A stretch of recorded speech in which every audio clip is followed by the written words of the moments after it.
Comme je suis un anarchiste, c'est le premier pas vers la liberté. Salut, c'est Fabien et bienvenue à tous sauf ceux qui pensent que je suis assis dans le hall de l'aéroport de Nouméa. On n'a pas de Tipeee donc on n'a pas de budget. Aujourd'hui, on vous emmène en Nouvelle-Calédonie dans un archipel français en plein milieu du Pacifique, ici. À 17 000 km de la métropole, plus de 250 000 Calédoniens vivent là-bas et vont devoir choisir ce dimanche 4 novembre s'ils veulent prendre leur indépendance de la France. Petit rappel historique.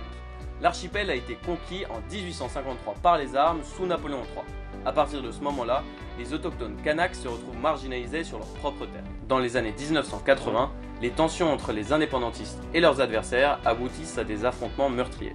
Le point culminant est atteint en 1988 lorsqu'une trentaine de gendarmes est prise en otage par des militants indépendantistes du FLNKS, le Front de Libération Nationale Kanak et Socialiste. Mathieu Kassovitz a d'ailleurs réalisé un film que j'ai vraiment aimé qui s'appelle L'Ordre et la Morale et qui raconte l'assaut final dans la grotte d'Ouvéa.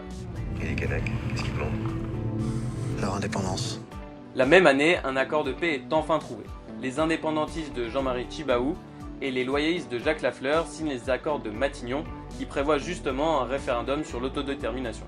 Mais 10 ans plus tard, le référendum est repoussé par l'accord de Nouméa qui prévoit aussi la création d'un gouvernement local plus autonome. Maintenant que vous savez tout, presque, Geoffrey, un abonné calédonien, est allé demander à des jeunes sur place ce qu'ils pensent du référendum.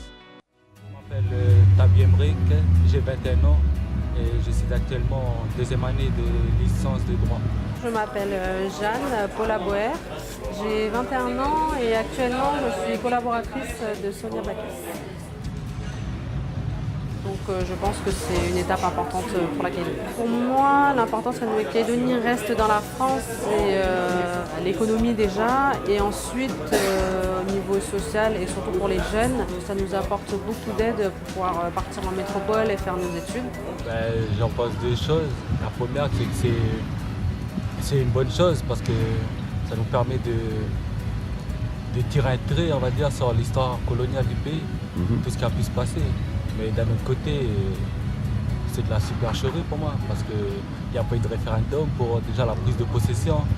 Et maintenant, pour en sortir, il faudrait un référendum. Alors qu'on est déjà tous divisés, je vois pas où est le bon côté en fait. Comme je suis un anarchiste, c'est le premier pas vers la liberté. Après, ici, il y a beaucoup d'amalgames. Ils pensent qu'être indépendantiste, c'est revendiquer son identité kanak, alors qu'être indépendantiste, c'est s'autogérer sans être sous la coupelle d'un autre État. Non. Non.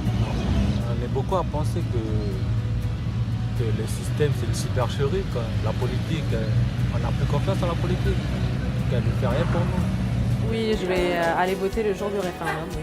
C'est assez important. Si le oui il arrive, écoute, il faudra voir l'après, mais j'espère pas en tous les cas.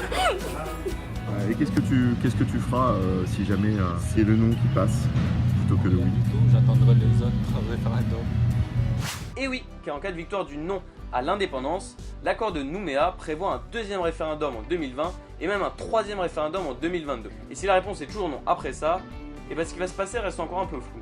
En cas de victoire du oui à l'indépendance, la Nouvelle-Calédonie quittera la France après une période de transition et deviendra la Kanaki Nouvelle-Calédonie.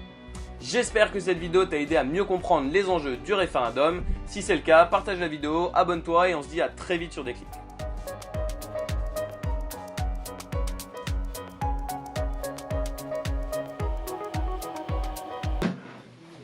C'est bon.